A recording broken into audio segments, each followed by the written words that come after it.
میں پاسٹر فہد اپنے تمام سامعین کو اور اردو سوہار چرچ کی ساری کلیسیا کو مسیح یسوع میں سلام پیش کرتا ہوں اور خداوند کی شکر گزاری کرتا ہوں آج کے اس خوبصورت اور بابرکت دن کے لیے۔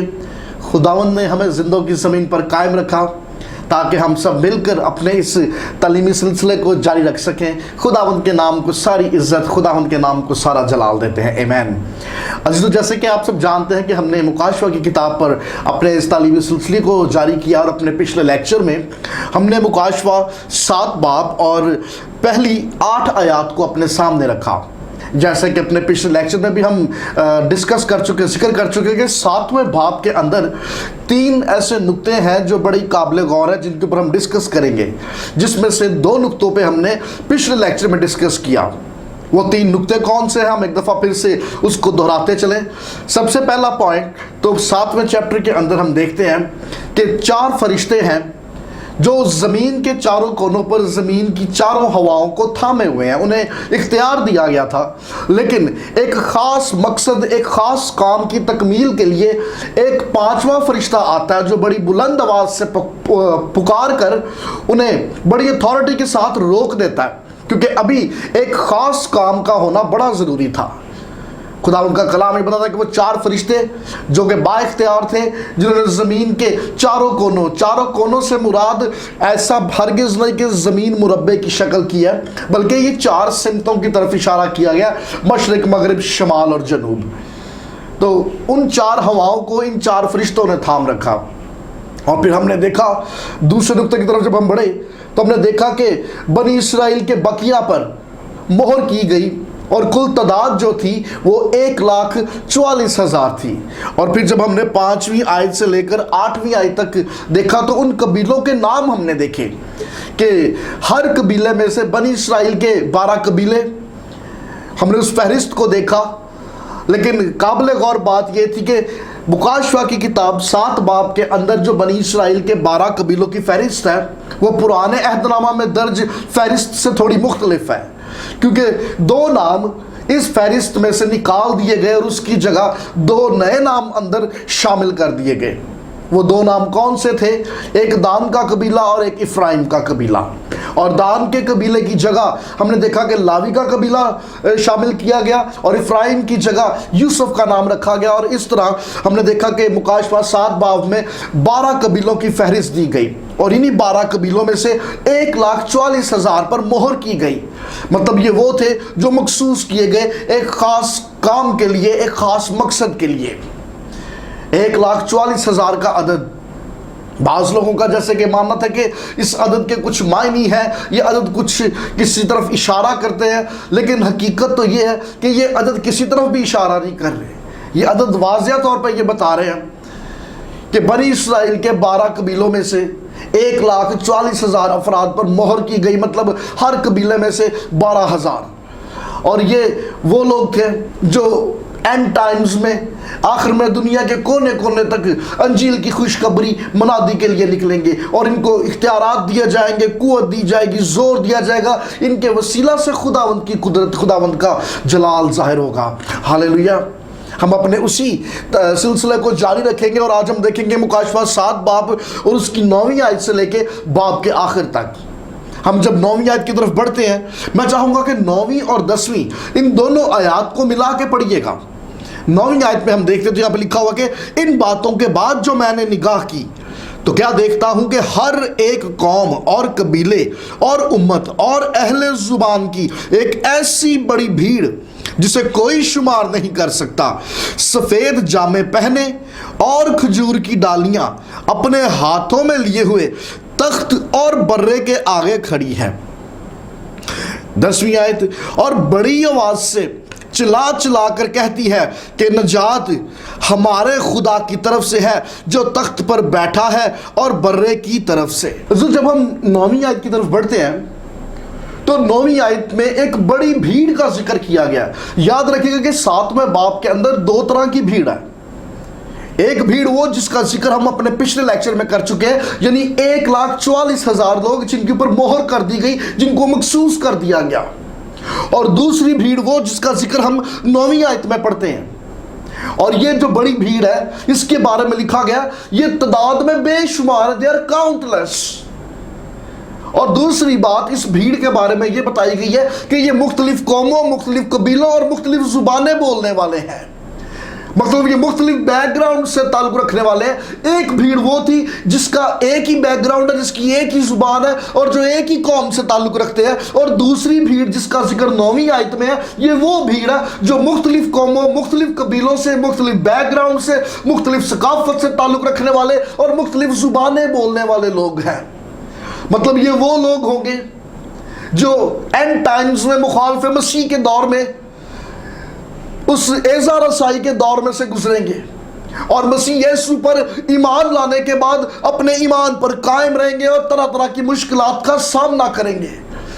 یہ ہر طرح کے حالات کو فیس کریں گے لیکن اپنے ایمان سے نہ پھریں گے اور جامع شہادت نوش فرما جائیں گے، اور جامع شہادت نوش فرما جانے کے بعد یہ خداوند کے تخت کے سامنے حاضر ہوں گے۔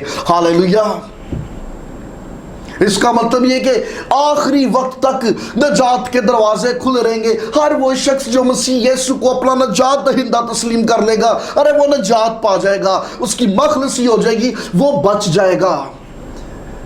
اگرچہ ہم فضل کے دور میں ہیں، ہمارے پاس بتھیری ٹیکنالوجی بھی ہے، فیسلٹیز بھی ہے، ہمارے پاس ٹیلی فونز ہیں، ہمارے پاس انٹرنیٹ ہے، ٹی وی ہے، ریڈیو ہے، اور طرح طرح کی ہمارے پاس فیسلٹیز ہے، لیکن یہ بات حقیقت ہے کہ ان ساری فیسلٹیز کے ہونے کے باوجود چرچ آج دنیا کے کونے کونے میں خوشخبری کا پیغام پہنچانے میں ناکام ثابت ہو رہا ہے۔ لیکن ایک وہ وقت آنے والا جب زبردست روحانی بیداری آئے گی، اس 1,40,000 لوگوں کے وسیلہ سے جو دنیا کے کونے کونے میں خوشخبری کا پیغام لے کے پہنچیں گے، اور ہر قوم اور ہر قبیلے اور مختلف زبانیں بولنے والے جب ان کے وسیلہ سے خداوند کی قدرت کو دیکھیں گے، خداوند کی آواز کو سنیں گے، خداوند کی پہچان کو حاصل کریں گے، تو مسیح یسوع کو اپنا نجات دہندہ قبول کریں گے۔ مطلب ان کی خدمت، ان کی منادی ایک زبردست روحانی بیداری کا پیش خیمہ ہوگی۔ اس کا مطلب کہ یسایہ نبی کی معرفت جو کلام کیا گیا، ہمیں وہ نبوت پوری ہوتی ہوئی دکھائی دیتی ہے۔ جب ہم یسایہ نبی کی کتاب اس کا 49 چیپٹر کھولتے تو خداوند کے کلام میں لکھا ہوا ہے، میں تجھ کو قوموں کے لیے نور بناؤں گا اور تجھ سے میری نجات زمین کے کناروں تک پہنچے گی۔ ہاللیلویہ۔ مطلب یہ 1,40,000 لوگ یہ دنیا کے کونے کونے تک خوشخبری کا پیغام لے کر پہنچیں گے، اور جب یہ پیغام لے کر پہنچیں گے، ان کی گواہی کے وسیلہ سے، ان کی منادی کے وسیلہ سے مختلف قوموں، مختلف قبیلوں اور مختلف زبانیں بولنے والے لوگ بھی مسیح یسوع کو اپنا نجات دہندہ قبول کر لیں گے۔ ہاللیلویہ۔ اچھا، دوسری بات، یہ بڑی بھیڑ آپ دیکھیے یہ کہاں پر کھڑی ہے۔ خداوند کا کلام یہ بتاتا ہے کہ یہ بڑی بھیڑ خداوند کے تخت کے سامنے، خداوند کے تخت کے آگے کھڑی ہے۔ ابھی چونکہ یہ بڑی بھیڑ خداوند کے تخت کے آگے کھڑی ہے تو یاد رکھیے گا کہ یہ چرچ نہیں ہو سکتا، کیونکہ جب ہم یوحنا کی انجیل اور 14واں باب کھولتے ہیں، چرچ کا کچھ اور مقام ہے، چرچ کے لیے کوئی اور جگہ مخصوص ہے، لیکن یہ بڑی بھیڑ جو ہے یہ برے کے خداوند کے تخت کے سامنے کھڑی ہوئی ہے۔ اور دوسری بات، ہم جب 7ویں چیپٹر کی 14ویں آیت کی طرف بڑھتے ہیں تو ہمیں پہچان ہو جاتی ہے، ہمیں پتہ لگ جاتا ہے کہ یہ بڑی بھیڑ کون سی ہے، یہ کون سے لوگ ہیں اور یہ کہاں سے آئے ہیں۔ مطلب جب ہم نے پچھلے چیپٹر میں 6 چیپٹر کے اندر مہروں کو کھلتے دیکھا، اور ان مہروں کے کھلنے سے روئے زمین پر جو حالات بگڑے، مخالف مسیح کے دور میں جو تکلیفیں آئیں، جو پریشانیاں آئیں مخالف مسیح کے دور میں، ان تکلیفوں، ان پریشانیوں کا سامنا کرتے ہوئے جو لوگ مسیح یسوع کے نام سے شہید ہو جائیں گے، یہ ان لوگوں کی بھیڑ ہے، اور یہ لوگ مختلف قوموں سے تعلق رکھتے ہوں گے، مختلف قبیلوں سے اور مختلف زبانیں بولنے والے لوگوں کی بھیڑ ہے۔ اور اگلی بات جو اس بھیڑ کی بابت لکھی ہوئی ہے کہ اس بھیڑ نے سفید جامے پہن رکھے ہیں، اور سفید رنگ جو کہ پاکیزگی اور راست بازی کی علامت ہے، اور یہ آسمانی خاندان کے فرد ہونے کا نشان ہے۔ تو مطلب اس بڑی بھیڑ نے جب سفید جامے پہن رکھے ہیں تو یہ آسمانی خاندان سے بلونگ کرتے ہیں، آسمانی خاندان سے تعلق رکھتے ہیں، اور انہوں نے چونکہ مسیح یسوع کے نام پہ قربان ہونا زیادہ مناسب سمجھا تو شہید ہو کر جب انہوں نے خداوند کی حضوری کا رخ کیا اور جب یہ خداوند کے تخت کے سامنے آئے تو انہوں نے سفید جامے پہن رکھے ہیں، جو کہ اس بات کی علامت تھی کہ خداوند کی حضوری میں انہوں نے مسیح یسوع کی اس راست بازی کو اوڑھ رکھا ہے۔ ہاللیلویہ۔ اور اگلی بات یہاں پہ لکھی ہوئی ہے کہ ان کے ہاتھوں میں کھجور کی ڈالیاں ہیں۔ کھجور کی سبز ڈالیاں فتح کا نشان ہے۔ مطلب یہ شہید جو مخالف مسیح کے دور میں تھے اور جنہوں نے ہر طرح کی تکلیفوں اور آزمائشوں کا سامنا کیا لیکن اپنے ایمان سے نہ ڈگمگائے بلکہ اپنے ایمان پہ ثابت قدم رہے حتیٰ کہ اپنی جان تک انہوں نے گوا دی، تو یہ فاتح ہیں۔ They are the victorious people۔ دوسری بات، جب ہم پرانے عہد نامے کا مطالعہ کرتے ہیں تو پتہ چلتا ہے کہ بنی اسرائیل قوم عید خیام منایا کرتی تھی، اور عید خیام وہ اس یادگاری میں مناتے تھے کہ ہمارے باپ دادا نے بیابان کے اندر، اسی طرح جھونپڑیوں کے اندر، اسی طرح ان کھجور کی ڈالیوں کے خیمے بنا کر وقت گزارا۔ مطلب بیابان کا لمبا اور کٹھن سفر انہوں نے اسی طرح سے گزارا اور خداوند ان کے ساتھ ساتھ رہا۔ بالکل ایسے ہی جب یہ ایماندار لوگ خداوند کی حضوری میں کھجور کی ڈالیاں لہرا کے خوشی کا اظہار کر رہے تو یہ اس بات کی طرف اشارہ ہے کہ روئے زمین پر جو لمبا اور کٹھن سفر تھا، جو انہوں نے بڑی کامیابی کے ساتھ مکمل کیا، اور وہ لمبا اور کٹھن سفر اپنے انتہا کو پہنچا کیونکہ ان کا خداوند ہر ایک مشکل میں ان کے ساتھ ساتھ تھا۔ اب اس سفر کی تکمیل ہوئی، اور اس سفر کی تکمیل کے بعد جب یہ منزل مقصود پر پہنچے، خداوند کی حضوری میں آپ پہنچے، اب یہ ڈالیوں کو لہرا کر اپنی خوشی کا اظہار کر رہے ہیں۔ ہاللیلویہ۔ اور ساتھ جب ہم 10ویں آیت میں دیکھتے ہیں لکھا ہوا ہے اور، یہ لفظ اور جو ہے 9ویں آیت کو 10ویں آیت سے جوڑتا ہے۔ مطلب یہ حروف عطف ہے جو دو جملوں کو جوڑتا ہے، اور سے مراد یہ کہ سلسلہ کلام ابھی ختم نہیں ہوا۔ وہ ڈالیاں لہرا رہے ہیں اور کیا کہہ رہے ہیں، 10ویں آیت بتاتی ہے اور بڑی آواز سے چلا چلا کر کہتی ہے کہ نجات ہمارے خدا کی طرف سے ہے جو تخت پر بیٹھا ہے اور برا کی طرف سے۔ یہ ان کا اقرار نامہ ہے۔ وہ اپنے ہاتھوں میں کھجور کی ڈالیاں لہرا رہے ہیں اور اس بات کا اقرار کر رہے ہیں، خوشی سے بلند آواز سے چلا رہے ہیں، بالکل ایسے ہی ورشپ کر رہے ہیں جیسے ہم نے پچھلے چیپٹرز میں دیکھا کہ بلند آواز سے خداوند کی حضوری میں فرشتے ورشپ کرتے ہیں، ویسے ہی یہ ایماندار بھی بلند آواز سے خداوند کی حضوری میں اس کی ورشپ کر رہے ہیں، اس کی پرستش، اس کی حمد و ثنا کر رہے ہیں، اور اس بات کا اقرار کر رہے ہیں کہ نجات خداوند کی طرف سے اور برا کی طرف سے ہے۔ ہاللیلویہ۔ مطلب یہ لوگ بھی ایسے ہی نجات کو پا کر خوشی کا اظہار کر رہے ہیں جس طرح سے میں نے اور آپ نے نجات کو پا کے خوشی کا اظہار کیا، کیونکہ نجات پا لینے کا مطلب یہ کہ ابدی موت سے مخلصی مل گئی، ابدی موت سے چھٹکارا مل گیا۔ یہ لوگ جو مسیح کے نام پہ قائم رہے، جام شہادت نوش فرمایا، لیکن اب خوشی کا اظہار کر رہے ہیں کیونکہ انہوں نے شہید ہو کر نجات پا کر ابدی موت سے چھٹکارا پا لیا، اور یہ بلند آواز سے خداوند کی حضوری میں اس بات کا اقرار کر رہے ہیں کہ نجات خداوند کی طرف سے اور برے کی طرف سے ہے۔ ہاللیلویہ۔ ہم جب 11ویں اور 12ویں آیت کی طرف بڑھتے ہیں، ہم 11ویں اور 12ویں آیت کو بھی ملا کے پڑھیں گے۔ یہاں پہ لکھا ہوا ہے اور سب فرشتے اس تخت اور بزرگوں اور 4 جانداروں کے گردا گرد کھڑے ہیں۔ پھر وہ تخت کے آگے منہ کے بل گر پڑے اور خدا کو سجدہ کر کے کہا آمین، حمد اور تمجید اور حکمت اور شکر اور عزت اور قدرت اور طاقت عبدالآباد ہمارے خدا کی ہو، آمین۔ ہم نے دیکھا کہ 10ویں آیت کے اندر یہ بڑی بھیڑ جو مختلف قوموں سے تعلق رکھتی ہے، مختلف قبیلوں سے آئی ہے اور مختلف زبانیں بولنے والی ہے، یہ جب خداوند کی حضوری میں ہے تو یہ بلند آواز سے خداوند کی حمد و ستائش کرتے ہیں اور اس بات کا اقرار کرتے ہیں کہ نجات خداوند کی طرف سے ہے، برا کی طرف سے ہے۔ اور جیسے ہی وہ اپنی ورشپ کو ختم کرتے ہیں، 11ویں آیت میں بتاتی کہ ایک بڑا زبردست کام ہوتا ہے، اور یہ ایک بڑا خوبصورت نظارہ تھا۔ اور وہ زبردست کام کیا ہوتا ہے کہ ان کی ورشپ، ان کی حمد و ستائش کرنے کے فوراً بعد 11ویں آیت میں لکھا کہ سب فرشتے اور وہ 4 جاندار اور 24 بزرگ سب منہ کے بل گر کے اس تخت نشین کو سجدہ کرتے ہیں۔ مطلب یہ وہی منظر تھا جو یوحنا نے چوتھے اور 5ویں باب کے اندر دیکھا۔ چوتھے اور 5ویں باب کے اندر بھی ہم دیکھتے ہیں کہ تخت ہے اور پھر مرکز جو ہے وہ برا ہے، اور پھر اس کے بعد 4 جاندار ہیں، اور پھر اس کے بعد 24 بزرگوں کے 24 تخت لگے ہوئے ہیں، اور پھر ان 24 بزرگوں کے بعد دائرے میں فرشتے ہیں جو ایک وسیع سمندر کی طرح یوں دائرہ بڑھتا ہی جا رہا ہے، ان کا سرکل پھیلتا ہی جا رہا ہے، اور انکاؤنٹیبل اینجلز ہیں۔ مطلب یہ وہ پیٹرن تھا جو چوتھے اور 5ویں چیپٹر کے اندر یوحنا نے دیکھا، اور وہ کس طرح سے سب ایک آواز ہو کر بلند آواز سے خداوند کی حمد و ستائش کرتے اور اس کو سجدے کرتے۔ اور یہاں پر 9ویں باب کے اندر بھی جب وہ لوگ جنہوں نے سفید جامے پہنے ہوئے ہیں، جب وہ ہاتھ میں کھجوروں کی ڈالیاں لہرا کے اس بات کا اقرار کرتے کہ خداوند کی حمد ہو، خداوند کی تعریف ہو، برے کی ستائش ہو، اور جیسے وہ خداوند کی حمد و ستائش کرتے ہیں تو فوراً اگلا کام کیا ہوتا ہے کہ فرشتے سرنگو ہو جاتے ہیں، وہ 4 جاندار سجدے میں جھک جاتے ہیں، 24 بزرگ سجدے میں جھک جاتے ہیں۔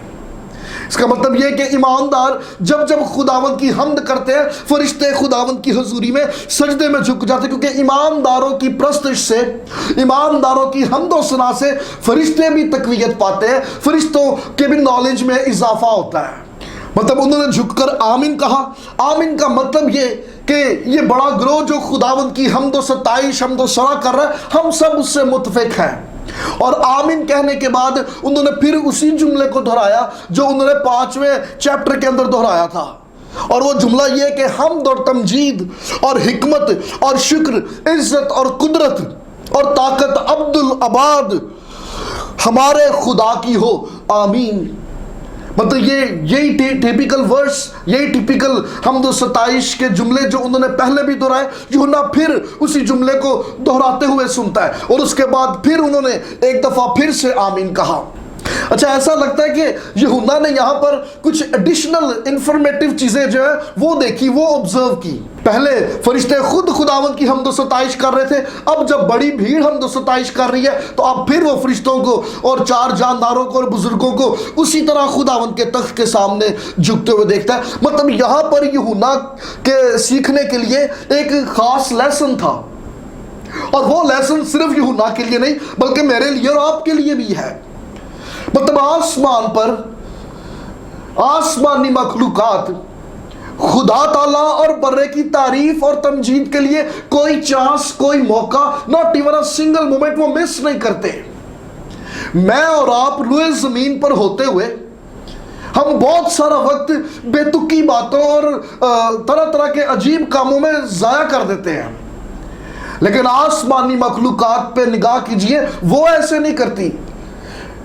انہیں جب جب موقع ملتا ہے وہ فوراً خداوند کے سامنے سرنگو ہوتے، اس کو سجدہ کرتے، اس کی حمد و ستائش کرتے ہیں۔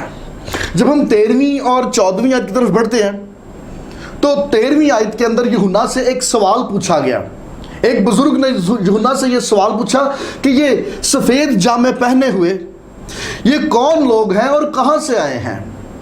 اچھا، اس سوال کے 2 حصے ہیں۔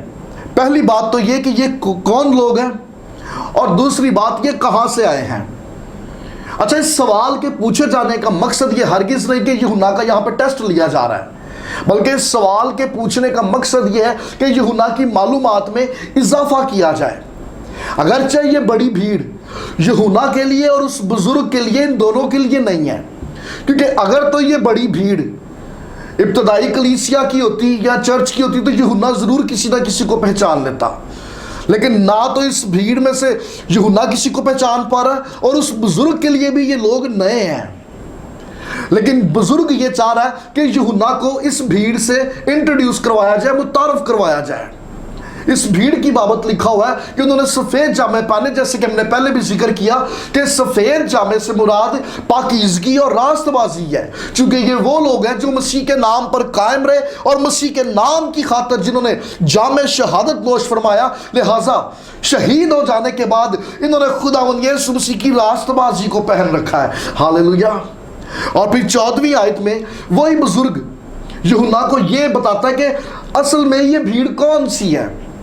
ہم جب 14ویں آیت کی طرف بڑھتے ہیں تو وہاں پہ بزرگ بتاتا ہے کہ اس نے مجھ سے کہا کہ یہ وہی ہے جو اس بڑی مصیبت سے نکل کر آئے ہیں، انہوں نے اپنے جامے برے کے خون سے دھو کر سفید کیے ہیں۔ مطلب یہ بات یہاں پہ واضح ہو جاتی ہے کہ یہ وہ لوگ ہیں جو اس مصیبت میں سے، اس ایذا رسائی کے دور میں سے گزر کے آئے ہیں۔ مطلب یہ شہید ہے، یہ وہ لوگ تھے۔ جب ہم نے چھٹے چیپٹر کا مطالعہ کیا اور چھٹے چیپٹر میں جب مہریں کھلی اور مہریں کھلتے وقت روئے زمین کے حالات بڑے خطرناک تھے، اور مخالف مسیح کے دور میں کثیر تعداد میں ہم نے مطالعہ کیا کہ کس طرح سے ایمانداروں کو قتل کیا جائے گا۔ تو ان قتل ہو جانے والے، ان شہید ہو جانے والے ایمانداروں میں یہ بھیڑ بھی ہے جو اپنے ایمان پر قائم رہیں گے، مخالف مسیح کی طرف سے آنے والی ہر دکھ، ہر تکلیف کا سامنا کریں گے، جامع شہادت نوش فرما جائیں گے، اور اس مصیبت میں سے یہ شہید ہو کر گزریں گے اور خداوند کی حضوری میں پہنچیں گے۔ مطلب یہ وہ لوگ ہیں جنہوں نے جامع شہادت نوش فرمایا، اور اب یہ مختلف قوموں، مختلف قبیلوں اور مختلف زبانیں بولنے والے لوگوں کی ایک بڑی بھیڑ ہے جو انکاؤنٹیبل ہے، جن کو کاؤنٹ کرنا جو ہے وہ مشکل ہے، اور سب کے سب جو ہے سفید جامے پہنے، ہاتھوں میں سبز کھجور کی ڈالیاں لیے خداوند کی حمد و ستائش کرتے ہوئے نظر آ رہے ہیں۔ وہ بزرگ یوحنا کو یہ بتاتا ہے کہ یہ وہ لوگ ہیں جنہوں نے جامع شہادت نوش فرمایا، جنہوں نے اس بڑی مصیبت کا سامنا کیا اور فاتح ہوئے، اور آج یہ یہاں پر موجود ہیں۔ اور خداوند کا کلام بتاتا ہے انہوں نے اپنے جامے برے کے لہو سے دھو کر سفید کیے ہیں۔ یاد رکھیے گا کہ پرانا عہد نامہ، نیا عہد نامہ، برے کے لہو کی بڑی اہمیت اور بار بار ذکر آیا۔ مطلب آسمان پر بھی آپ اندازہ کیجئے کہ برے کی لہو کی بات کی جا رہی ہے۔ ہم جب افسیوں کا پہلا چیپٹر پڑھتے ہیں تو آپ دیکھیے اس لہو کی بابت کیا لکھا ہوا ہے کہ ہم کو اس میں اس کے خون کے وسیلہ سے قصوروں کی معافی حاصل ہوئی۔ خون کے وسیلہ سے، برے کے لہو کے وسیلہ سے قصوروں کی معافی حاصل ہوئی۔ پھر ساتھ ہی جب ہم پہلا پطرس اس کا پہلا باب پڑھتے ہیں، آپ 18ویں آیت کو دیکھ لیجیے، وہاں لکھا ہوا کہ تمہاری خلاصی فانی چیزوں یعنی سونے چاندی کے ذریعے سے نہیں، بلکہ بے عیب بے داغ برے یعنی مسیح کے لہو کے وسیلہ سے ہے۔ نجات لہو کے وسیلہ سے ہے، بغیر لہو کے معافی نہیں ہو سکتی، نجات نہیں ہو سکتی، مخلصی نہیں ہو سکتی۔ اور یہ بھیڑ وہ ہے جنہوں نے برے کے لہو کے وسیلہ سے مخلصی پائی، نجات پائی۔ ہاللیلویہ۔ اور جب ہم 15ویں آیت کی طرف بڑھتے ہیں، 15ویں آیت کی طرف ہمیں ان شہیدوں کے لیے ان بلیسنگز کا ذکر ملتا ہے۔ آپ غور کیجئے گا لفظوں پہ، 15ویں آیت میں لکھا ہوا ہے، اسی سبب سے یہ خدا کے تخت کے سامنے ہیں اور اس کے مقدس میں رات دن اس کی عبادت کرتے ہیں، اور جو تخت پر بیٹھا ہے وہ اپنا خیمہ ان کے اوپر تانے گا۔ تین بلیسنگز ہیں جو ان شہیدوں کو دی گئی ہیں اس 15ویں آیت کے اندر۔ سب سے پہلی بلیسنگ جو ہے وہاں پہ لکھا ہوا کہ اسی سبب سے یہ خدا کے تخت کے سامنے ہے، and that is the best place، خداوند کے تخت کے بالکل سامنے، چونکہ یہ خداوند کے نام پہ شہید ہو گئے۔ ارے یہ خداوند کے نام پر کھڑے رہے، قائم رہے، ہر طرح کے حالات، ہر طرح کی صورتحال کا انہوں نے سامنا کیا، ان کو آسمان پر سب سے بیسٹ پلیس ملی، خداوند کے تخت کے بالکل سامنے، VIP سیٹس۔ اور اگلی بلیسنگ ہے وہ یہ ہے کہ وہ مقدس میں رات دن اس کی عبادت کرتے رہیں گے۔ دس از دا سروس جو ان کو سونپی گئی، ان کے ذمہ جو کام لگایا گیا۔ مطلب وہ لوگ جو روئے زمین پر ہوتے ہوئے خداوند کی خدمت زبردست طریقے سے کریں گے، آسمان پر بھی ان کے ذمہ زبردست خدمت سونپی جائے گی۔ اور یہاں پر ان شہیدوں کو زبردست خدمت سونپی گئی۔ یہاں پر ذکر کیا گیا کہ وہ رات دن اس کی حمد و ستائش کریں گے۔ یہاں پر رات دن سے مراد یہ ہرگز نہیں کہ خداوند کی حضوری میں رات بھی پڑتی ہے اور دن بھی نکلتا ہے، اس کا مطلب یہ ہرگز نہیں، بلکہ یہاں پر رات دن کا استعمال محاورتاً کیا ہے۔ مطلب ان کی یہ سروس کانسٹنٹ رہے گی، مسلسل یہ خداوند کی سروس میں رہیں گے۔ دس از دا بیسٹ سروس۔ اور تیسری بلیسنگ یہ کہ خداوند اپنا خیمہ ان پر تانے گا۔ خیمہ تاننے کا مطلب یہ کہ خداوند آپ ان لوگوں کے ساتھ رہے گا، خداوند آپ ان کا تحفظ کرے گا اور ان کی ساری ضرورتوں کو پورا کرے گا۔ یہ خداوند کی ایک زبردست خواہش ہے۔ بائبل مقدس کا جب ہم مطالعہ کرتے ہیں شروع سے لے کر آخر تک خداوند کی یہ دل کی خواہش ہے. It's a heartly desire. ہم جب پیدائش کی کتاب کا مطالعہ کرتے ہیں تو باغ عدن کے اندر بھی خداوند نے اپنی اسی خواہش پر عمل کیا کہ وہ انسان کے ساتھ رہے. اور باغ عدن میں خداوند آدم کے ساتھ خداوند نے رہنا پسند کیا. اگرچہ خداوند کے پاس آسمانی مخلوقات بھی ہیں لیکن ان آسمانی مخلوقات سے کہیں زیادہ خداوند کو خوشی تب ہوتی ہے جب خداوند انسان کے ساتھ آدم کے ساتھ رہتا ہے. اور باغ عدن کے اندر خداوند آدم کے ساتھ رہتا تھا لیکن ابلیس کو دشمن کو یہ رفاقت یہ فیلوشپ پسند نہ آئی لہٰذا اس نے اس رفاقت اس فیلوشپ پہ دراڑیں پیدا کر دی. اور پھر جب بیابان کے اندر خداوند نے موسیٰ کو حکم دیا کہ خیمہ بنایا جائے اور خیمہ بنانے کا بھی مقصد یہ تھا کہ خداوند اپنے لوگوں میں سکونت کرنا چاہتا ہے. خداوند اپنے لوگوں کے ساتھ رہنا چاہتا ہے. خداوند کی یہ دل کی خواہش ہے. خداوند انسان کے ساتھ رہنا چاہتا ہے. اور جب ہم مکاشفہ کی کتاب اور اس کے 21ویں باب کا مطالعہ کرتے ہیں تو ہمیں خداوند کی یہ خواہش پوری ہوتی ہوئی نظر آتی کیونکہ 21ویں باب میں ہم دیکھتے ہیں وہاں لکھا ہے خدا کا خیمہ آدمیوں کے درمیان اور وہ ان کے ساتھ سکونت کرے گا. وہ اس کے لوگ ہوں گے اور خدا آپ ان کے ساتھ رہے گا اور ان کا خدا ہوگا. ہاللیلویہ. اس کا مطلب یہ کہ یہ برے کی فتح ہے کہ ابدیت میں خدا انسان کے ساتھ رہے. جو خدا کے دل کی خواہش تھی وہ پوری ہوگی. ہاللیلویہ. جب ہم 16ویں آیت پر پڑھتے بلکہ میں چاہوں گا کہ ہم 16ویں اور 17ویں یہ دونوں آیات ملا کے پڑھیں. 16ویں آیت لکھا ہے اس کے بعد نہ کبھی ان کو بھوک لگے گی نہ پیاس اور نہ کبھی ان کو دھوپ ستائے گی نہ گرمی کیونکہ جو برہ تخت کے بیچ میں ہے وہ ان کی گلہ بانی کرے گا اور انہیں آب حیات کے چشموں کے پاس لے جائے گا اور خدا ان کی آنکھوں کے سب آنسو پہنچ دے گا. آمین. مطلب جس طرح 15ویں آیت کے اندر ہمیں ان شہیدوں کے لیے ان ایمانداروں کے لیے پرومسز ملتے ہیں ویسے ہی 16ویں اور 17ویں آیت میں بھی ہمیں پرومس ملتے ہیں. ہم 16ویں آیت میں دیکھتے ہیں کہ پرومس یہ تھا کہ نہ انہیں بھوک لگے گی نہ انہیں پیاس لگے گی نہ انہیں گرمی ستائے گی. یہ پرومس ہے. اس کا مطلب یہ کہ یہ شہید جو خداوند کی حضوری میں پہنچے ہیں غالب آ کے ہر طرح کی مصیبت کا سامنا کرتے ہوئے ہر طرح کے حالات کا سامنا کرتے ہوئے یہ وہ لوگ ہیں کہ جو جب روئے زمین پر ہوں گے تو یہ ان سچویشنز کو فیس کریں گے کیونکہ اخیر زمانہ میں وہ جو مخالف مسیح کی چھاپ کو نہیں لے گا وہ جو مخالف مسیح کے آرڈرز کو اس کی پالیسیز کو فالو نہیں کرے گا اس کے لیے زندگی گزارنا بڑا مشکل ہو جائے گا اور ضروریات زندگی کو پورا کرنا بھی دوبر ہوگا.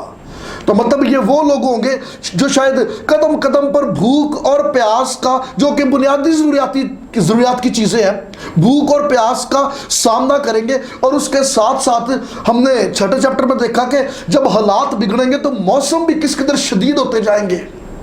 تو مطلب یہ وہ لوگ ہوں گے جو روئے زمین پر رہتے ہوئے بنیادی چیزوں سے بھی محروم رہیں گے اور موسم کی شدت کو بھی برداشت کرتے رہیں گے.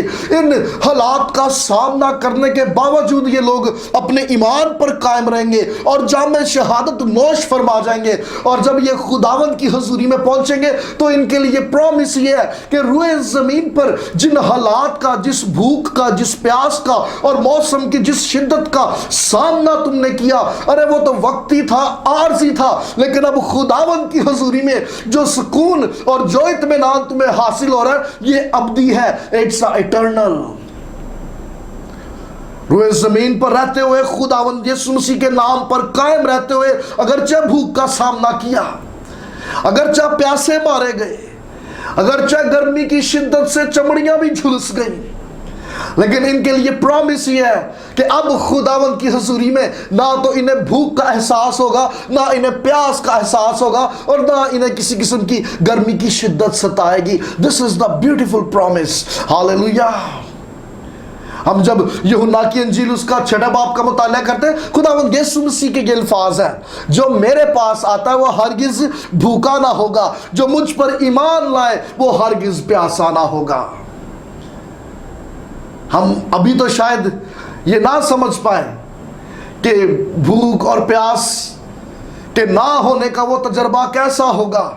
ہاں لیکن جب ہم خداوند کی حضوری میں پہنچیں گے تو ہم اس احساس کو ضرور جان جائیں گے کہ جب بھوک ہی نہ لگے، جب پیاس ہی نہ لگے اور کسی چیز کا احساس ہی باقی نہ رہو، صرف خداوند کی حضوری ہو، اس کا اطمینان اور اس کی تسلی ہو. اور پھر 17ویں آیت میں ہم دیکھتے ہیں، 17ویں آیت میں لکھا ہوا ہے کہ برہ جو تخت کے بیچ میں ہے ان کی گلہ بانی کرے گا اور آب حیات کے چشموں کے پاس لے جائے گا اور خدا ان کی آنکھوں کے سب آنسو پہنچ دے گا.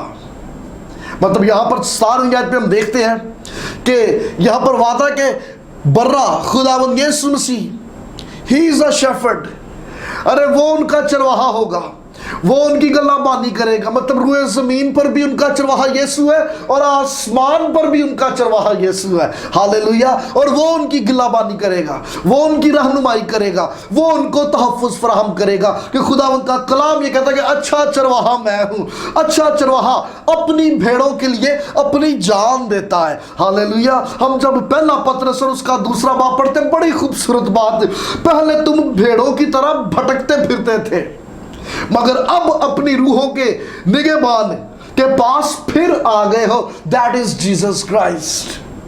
اور یہاں پر ایک اور بات، ایک اور وعدہ کیا ہے کہ وہ ان کی آنکھوں کے سب آنسو پہنچ دے گا. روئے زمین پر رہتے ہوئے، حالات کا سامنا کرتے ہوئے، تلخ صورتحال کا سامنا کرتے ہوئے، سچویشنز کو فیس کرتے ہوئے، کئی بار ان آنکھوں سے آنسو نکلے کہ رکنے کا نام نہیں لیتے تھے.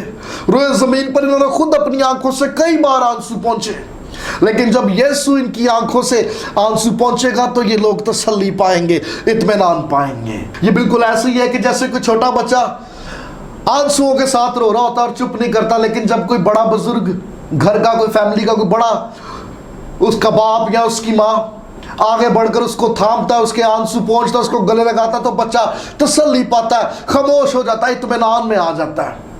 بالکل ایسے ہی خداوند کے بیٹے بیٹیاں، ارے جب یہ اپنے اچھے چرواہے کی حضوری میں ہوں گے تو وہ ان کی آنکھوں کے آنسو پہنچ دے گا. اور جب یسوع آنکھوں کے آنسو پہنچے گا تو پھر ان آنکھوں سے دوبارہ آنسو نہ ٹپکیں گے، بلکہ ان آنکھوں میں خوشی کی چمک ہوگی. کیونکہ یہ جو مسیح کے نام سے دنیا میں چلتے پھرتے تھے، جنہوں نے مسیح کے نام سے دکھ اٹھایا اور تکلیفیں سہی، اب وہ اپنے خداوند کی حضوری میں ہے. Hallelujah. It's a beautiful promise. Hallelujah. اس سے پہلے کہ ہم آگے بڑھیں، میں آپ کو یاد دلاتا چلوں کہ آپ اپنے سجیشنز، اپنے کمنٹس، اپنی ایڈوائز ہمیں نیچے دیے گئے کمنٹ باکس میں ضرور سینڈ کریں، اپنی رائے کا اظہار کریں. اگر آپ کے پاس کچھ سوال ہو تو ہمیں ضرور سینڈ کیجئے. ہم سے جہاں تک ہو سکے، جتنا ہو سکے، ہم کوشش کریں گے کہ آپ کے سوالوں کے جواب آپ کو دے سکیں. آپ ہمارے ساتھ بھی بنے رہیے. ہم اپنے اگلے سیشن میں مکاشفہ اس کے 8 باب کو جاری کریں گے اور اپنے یہی تعلیمی سلسلے کو کنٹینیو رکھیں گے. ہمیں اپنی دعاؤں میں یاد رکھیے. خداوند آپ سب کو بڑی برکت دے. God bless you all.